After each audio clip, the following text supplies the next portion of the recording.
Kublai Khan, who was he? And what was the state of China at that time? That kind of sets up this idea of ships and siege warfare. In 1215, Genghis Khan conquered the city we now know as Beijing. It was the capital of the Jin Dynasty of northern China. And at that time, southern China was ruled by the Song Dynasty, or usually called the Southern Song. He had already conquered the Xixia kingdom of the Tangut people. And so most of northern China was under the control of the Mongols from about 1215. And then he conquered Middle. Later, his descendants conquered Middle, and then Kublai Khan was the one to take on the South. But Kublai Khan was born that year in 1215, about 3 months after the capture of Beijing, and he was nobody. He was the second son of the fourth son of Genghis Khan. Well, he's got lots of cousins out there who've been riding around. They're conquering Russia, and they've already burned down Kiev, and they've conquered different places in the world. They're real Mongols. That's their whole life. And he's born, and he doesn't meet Genghis Khan until he's about 7 years old, because Genghis Khan was away on conquest in Central Asia. And Genghis Khan came back, and he met him, and he said, "Oh, he doesn't look like a Mongol. He looks like his mother's people." His mother was Sorakhtani, who was actually a part of the royal family of the Merkit people, whom he had conquered sometime earlier. And so it looks like his mother's people, who was a little bit more tawny. Mongols tend to be very white with very bright red cheeks and have a certain very round face and so on. And so he looked different. And for whatever reason, his mother, I think, she recognized the difference and treated him differently. Her oldest son was called Munk, later Munk Khan, and she wanted him to become, even though her husband was drunk, who died out on campaign drunk, and she took over northern China, and she began to put it together, and she wanted her son to become the great Han, the emperor of the Mongol Empire. And this wasn't in line. This wasn't going to happen because he's the fourth son out of three. Others are way in line, way ahead of her. But she caused a revolution. She made it happen. She put her son in Mong Han in 1251. He became Great Han. He only lived till 1259. He died of something. It could have been cholera or there are different stories, and I don't know the truth of it. But he died on campaign in China, trying to conquer southern China. Well, up to this point, Kublai Khan had not been distinguishing himself. His mother she was a Christian woman, but she had a Buddhist nurse for him, and she had Chinese scholars come in to tutor him. She had a very good education for him. And I think that she planned that he was going to be a great administrator under his older brother, and he was going to administer the lands in China. And so he was learning all this stuff for it. But the older brother, he insisted on sending him out on campaign. Oh, but he was overweight. He was fat. He had gout. He needed to go rest. There was always some excuse. And the brother was assigning people, Orihangdai, who was the son of Subadai, the great general. He assigned him to teach him warfare. He wasn't great on the battlefield. He really was not. But he was very smart. And at first a little bit lazy. He liked talking about the religion, sitting around, go hunting, as long as he had many with him to do the shooting and then to prepare the food and all. And his territory in northern China was just being run in the dirt by these administrators the Mongols had brought in. They were just overtaxing the people, cheating the people, doing everything wrong. And his mother basically just pulled his chain and she said, "Go to your land. This is your land. You have to administer this land. You go there. You live there. You take charge." And everybody was terrified of the mother.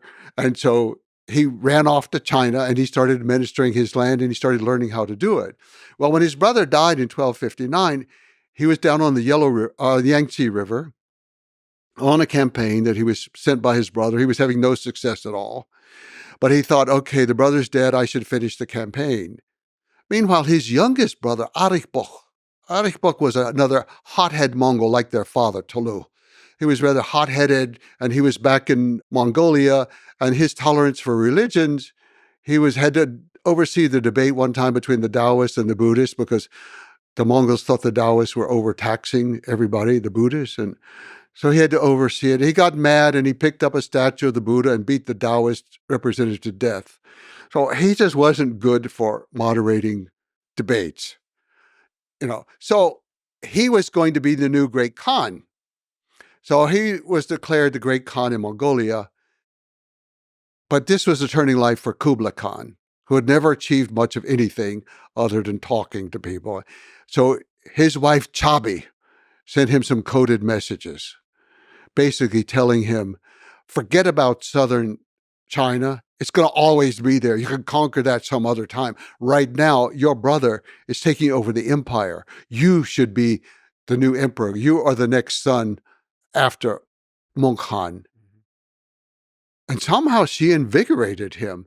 And he came back, and even though he didn't have all the military strategy, he had northern China. The resources were immense. He could cut off Mongolia. Mongolia was very dependent on northern China for food.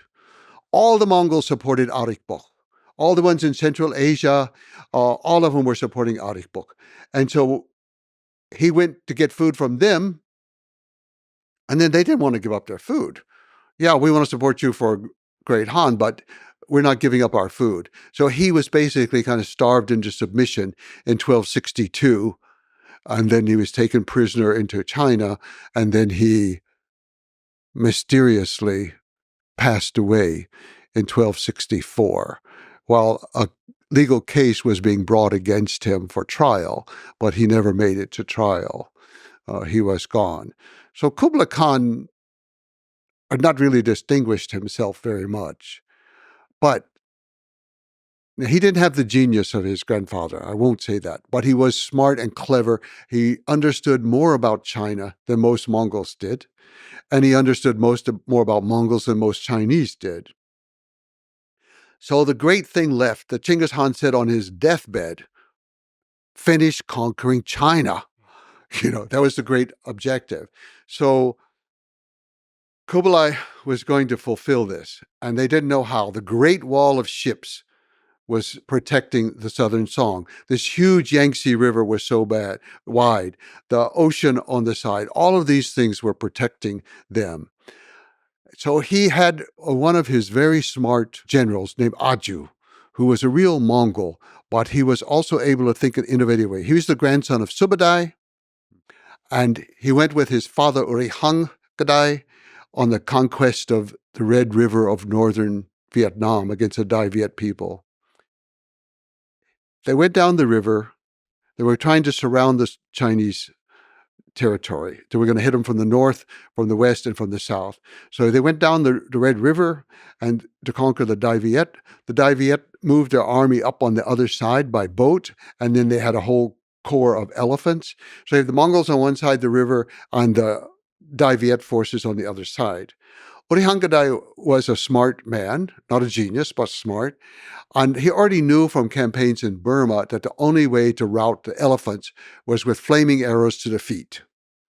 That was it. But he recognized that they came up on boats. Mongols didn't like boats. They crossed the river on a goat skin. They wanted to do something organic. A boat was like a cart. A cart belonged to a woman. It was a floating cart. I am not going over on a floating cart. I'm going to ride a goat skin across the river. So he's assigned one detachment. You have to burn the boats so the Dai Viet cannot escape when we rout the elephants. Well, the battle got started. The elephants are running wild. All kinds of chaos is going on. The group that's sent to burn the boats, they're Mongols. They want to go to war. Why burn a bunch of women's carts? It's just not, floating. So they go and join the battle. They leave the boats. Well, the Mongols won the battle, but the Dai Viet forces got on the boats and sailed back to what's now Hanoi. And then they evacuated the city, took all the food, everything out of the city, and they disappeared into the delta. The Mongols arrived, they conquered, quote unquote, Hanoi, the capital city, and they had nothing. They had nothing. They won every battle, they lost the war. They retreated. Aju was the son of Hangadai, and he saw all this happen, and he recognized the importance of water and boats, and so he knew. And he spent his time studying the Yangtze River and every little river around it and the cities. The crucial thing he saw was the cities are heavily, heavily fortified on the land side because invasion comes from the land, and they expect this little line of boats to protect them on the water. And so their city walls are weak. The defenses are weak on that side. That's where we have to attack. So how? They sent off to the Khanate, to Persia, where Genghis Khan, his uncle, was now dead, and his cousins were ruling there, or his nephews, we would say, or cousins' nephews. So they sent over engineers to build a special kind of trebuchet, a catapult. And they had to play around with it to adapt it for a boat because they were usually made for stable ground, but they adapted it for the boat and for throwing heavy things and also for some incendiary bombs. They developed it, and they attacked the first city. It fell. They attacked the next. It fell. They had something that was working. They worked their way down the Yangtze River, destroying city after city with this navy. And then the army would move in after the navy had broken down. So this is a catapult on a ship. Catapult on a ship, but it's, we call it trebuchet for this type of catapult. So this is an engineering solution for peoples who are deeply uncomfortable with boats. Yes. And they've accepted it. Yes. Now it's a great weapon. Yeah. It's like it's no longer a woman's cart. It's a bow and arrow. It is a giant bow and arrow. Yeah, it's fascinating. So that they hit them hard on the walls on the weak side, yes, where there's the army protection. Yes. And they conquer their way down to Hangzhou, the capital of the Southern Song. They've been in power for a long time, since 970, or now we're already into the 1270s. That's a long time. They are dissipated. They've had child emperor. They've had imbeciles ruling, all kinds of things going on. And at this point, we have a child in command. But Kublai makes a very strange move. He says, okay, let's invade Japan now. What? wait. We're fighting against the Song Dynasty. And most people ascribe it to all kinds of things. But actually, I think there was a great logic to it. One was he had abolished his grandfather's policy of defeat and destroy until they are no more. That was the phrase that was used for their enemies. And he had replaced it with a kind of mercy policy. Try to incorporate them into your army if possible, but be merciful. He did not want to destroy, and he was not. He had a lot of defectors coming in. And because the Mongols prized people with skills, a lot of very clever people with shipbuilding and engineers, and these people were flocking to the Mongols, whereas the scholars were all hanging out in Guangzhou doing calligraphy and poetry and having contests over who could sing or paint, or I don't know what scholars do, but they were being scholars. Yes. But they're actually, I think there's a very, very good reason for invading Japan, several. The main one was to cut off the supply of sulfur. They needed it for gunpowder in the South Song. They lost their sources in northern China when they were driven out. They got it from Japan. It was a great source. But I think there were other reasons. If they could trade, they could also perhaps flee to Japan, and they didn't want that to happen. And then there's this idea of, like, kill the chicken to scare the monkey. It's like, okay, we'll go do this, and then maybe they'll just surrender down there if they see us conquer Japan. Well, it was a total failure. You've got a bunch of ships that are mainly great on the river and right along the coast, and you're crossing some treacherous water there. And the Mongols basically just did not know what they were doing. Okay, you can arrive with a trebuchet and you can throw grenades at the beach. It's not really going to do a lot of damage. It might scare a few horses, but you're not destroying cities. And the Japanese cities were more in. They weren't there on the beach waiting for Mongols to come invade. So he failed in that invasion. So we should say that this is the time of the samurai, right? Yeah, in the Japan. samurai.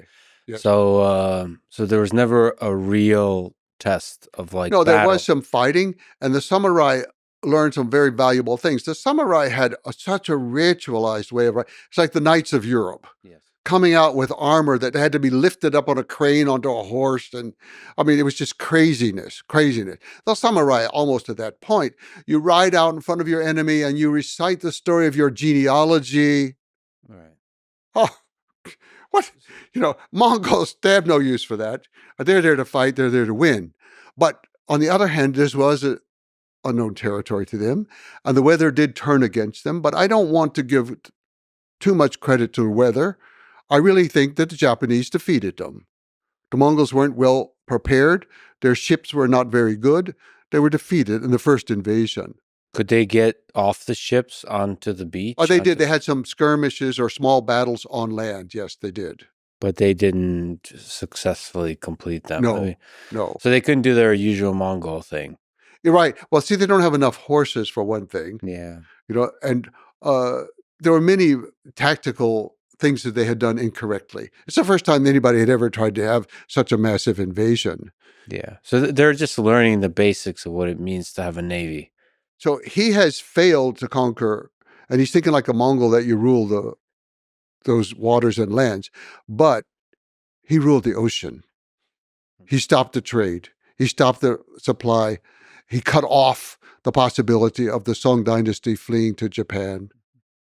He won in a certain way. He lost, but he had won his objective of cutting off southern China.